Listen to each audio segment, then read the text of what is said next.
علی بھائی، میں کچھ جاننا چاہوں گا آپ سے، اور کافی لوگ جاننا چاہتے ہیں آپ کی ذات سے متعلق۔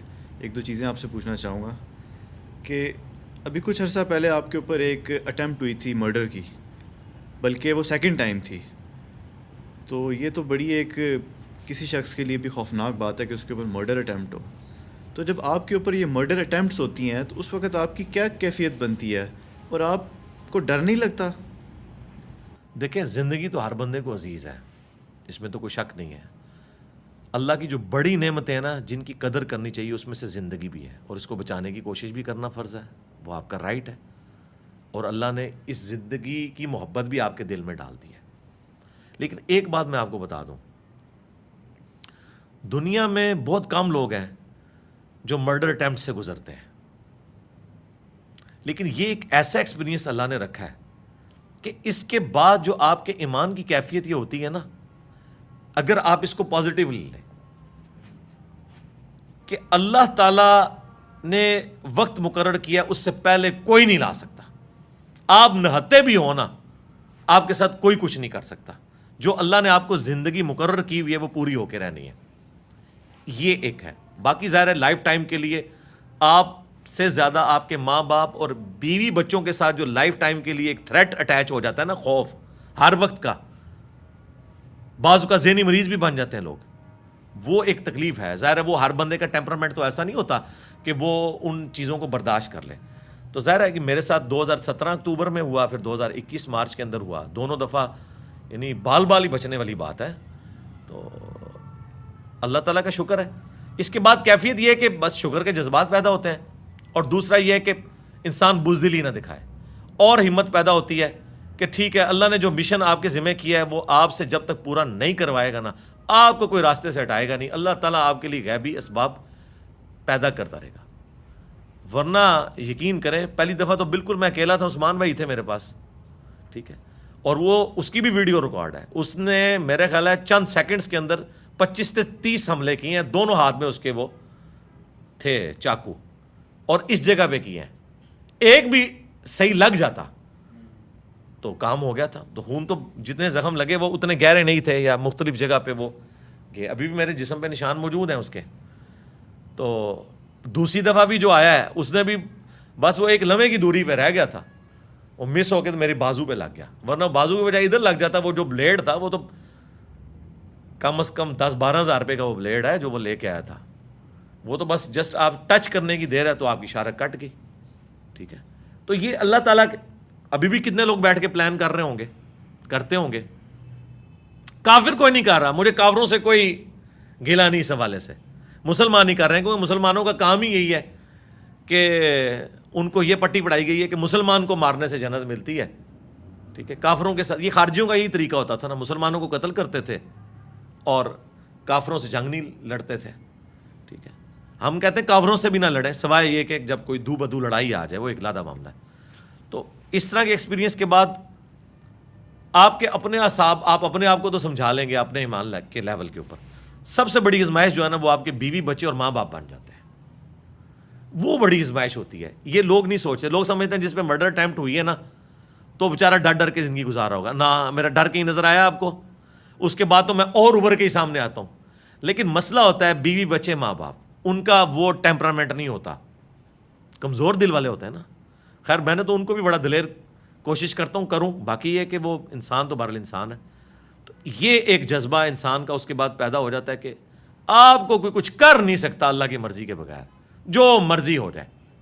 اور جب اللہ نے طے کیا ہوا ہے نا تو آپ کو بچا کوئی نہیں سکتا۔ ویسے تو یہ آپ کا اور میرا سب کا عقیدہ ہونا چاہیے۔ قرآن میں نہیں آیا کہ جو موت ہے ایک لمحہ آگے پیچھے نہیں ہو سکتی، ہے نا یہ عقیدہ؟ لیکن کتنے پریکٹیکلی اس عقیدے کے اوپر چل رہے ہوتے ہیں۔ میں باڈی گارڈ رکھنے کے کوئی مخالف نہیں ہوں، میں صرف مخالف یہ ہوں کہ آپ لوگوں کو جو کہانیاں کروا رہے ہوتے ہیں نا کہ اولیاء اللہ نگاہ مار کے یہ کر دیتے ہیں، تو پھر باڈی گارڈ کیوں رکھے ہوئے ہیں؟ نگاہ مارا کریں نا، جھوٹ بولتے ہو۔ اس کا مطلب ہے آپ بھی سمجھتے ہیں کہ پریکٹیکلی ان چیزوں کو نبی علیہ السلام نے خود رکھے ہوئے تھے، لیکن قرآن میں جب آیت نازل ہوئی نا واللہ یعصمک من الناس، آپ کو ہم لوگوں سے بچا لیں گے، نبی علیہ السلام نے اپنے باڈی گارڈ ہٹا دیے تھے۔ یہ گارنٹی صرف نبی علیہ السلام کو دی گئی تھی، کہ آپ کو اپنے ظاہری اسباب بھی اختیار کرنے کی ضرورت نہیں ہے. لیکن نبی علیہ السلام نے کبھی یہ چیز آگے تعلیم نہیں کیا کہ آپ ظاہری اسباب اختیار نہ کرو. لیکن جو آپ کے ساتھی درویش اٹیچ تھے وہ بھی آپ کی طرح درویش ہی تھے. حضرت عمر نے بھی کوئی باڈی گارڈ نہیں رکھا, اس لیے چیپلی ان کو مرڈر کر دیا گیا. حضرت علی بھی درویشوں کی طرح مسجد میں چلے گئے, کوئی باڈی گارڈ نہیں تھا, مرڈر ہو گیا. ٹھیک ہے, حضرت عثمان کا بھی ہو گیا. اسی لیے حضرت میر معاویہ رضی اللہ تعالیٰ عنہ نے اپنا ایک کمرہ لادہ بنایا ہوا تھا. انہوں نے اپنا پورا معاملہ سیدھا کیا ہوا تھا. وہ نماز مسجد میں نہیں آ کے پڑھتے تھے. یہ صحیح مسلم میں ہے, مقصورہ ان کے محل کا ایک کمرہ تھا جو مسجد کے ساتھ اٹیچ ہوتا تھا. وہ نماز اس کمرے میں پڑھتے تھے, پبلکلی نہیں آتے تھے, اور وہ جسٹیفائی تھے. میں یہ کرٹیسائز نہیں کر رہا, میں کہہ رہا ہوں بالکل ایسا ہی ہونا چاہیے, کیونکہ حاکم وقت جو ہے نا اس کے ساتھ پوری رعایا جڑی ہوتی ہے. یہ کہ آپ چیپلی ایک مسلمانوں کے لیڈر کو ہٹا دیں اور پیچھے افراتفری. میں تو کہتا ہوں حضرت عمر بھی اپنا باڈی گارڈ رکھتے, حضرت عثمان کو بھی اپنے باڈی گارڈ رکھنے چاہیے تھے, حضرت علی کو بھی رکھنے چاہیے تھے. یعنی میں ایک مشورتاً بات کر رہا ہوں. تو انہوں نے تو اپنا کمرہ بھی, صحیح مسلم میں وہ ایک کمرہ تھا جس میں وہ نماز, جمعے کی نماز بھی وہاں پڑھتے تھے, جمعہ پڑھانے بھی نہیں آتے تھے. ظاہر ہے کہ وہ ایک تھریٹ تو تھی ہر طرف سے, اندر سے بھی باہر سے بھی. وہیں پہ نماز پڑھتے تھے. وہ مسلم حدیث ہے نا کہ ایک صحابی کہتے ہیں میں نے مقصورہ میں حضرت معاویہ کے ساتھ جمعے کی نماز ادا کی, اور جب نماز سے فارغ ہوا تو میں نے وہیں کھڑے ہو کے سنتیں شروع کر دیں. اور پھر میں جب چلا گیا تو حضرت معاویہ نے پیچھے بندہ بھجوایا اور کہا کہ آندہ ایسا نہ کرنا, کیونکہ رسول اللہ صلی اللہ علیہ وآلہ وسلم نے ہمیں منع کیا ہے کہ ہم جہاں پہ فرض نماز پڑھتے ہیں نا فوراً وہاں پہ نفلی نماز ادا کریں, اپنی جگہ کو بدل لیں یا تھوڑا گیپ ڈال لیں. یہ ایک شرعی مسئلہ بھی ہے.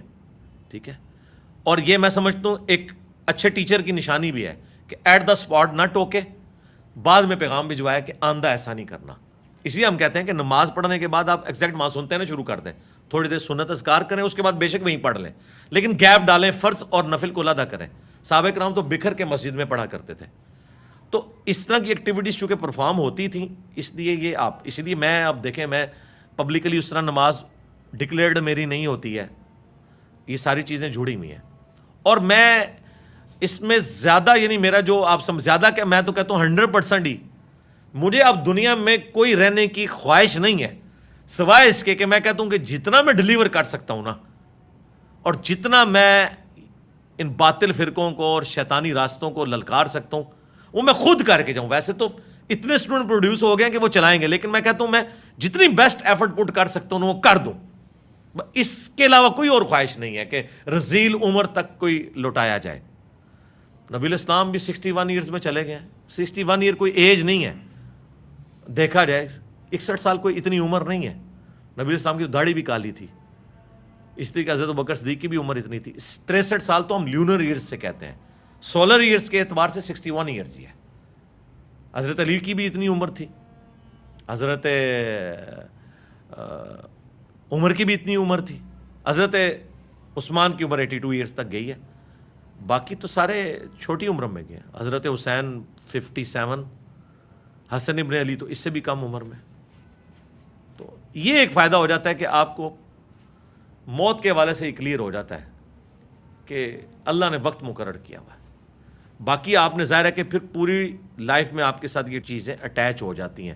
پھر ظاہر ہے کہ میری اب اس کے بعد سے لائف کی جو احتیاط ہے یعنی اپنی سیکورٹی کے پوائنٹ آف ویو سے میں نے ظاہر ہے سارے CCTV کیمرے لگائے ہوئے ہیں, اکیڈمی میں لگے ہوئے ہیں, گھر میں بھی لگے ہوئے ہیں. ایک ایک چیز میں واچ کرتا ہوں, وہ ساری چیزیں سیکورٹی میئرس تو ہر چیز کے لیے بھی ہوتے ہیں, اس وجہ سے کہ یہ میرا رائٹ ہے کہ میں ایسا کروں. تو وہ کوشش تو کرتے ہیں ابھی بھی.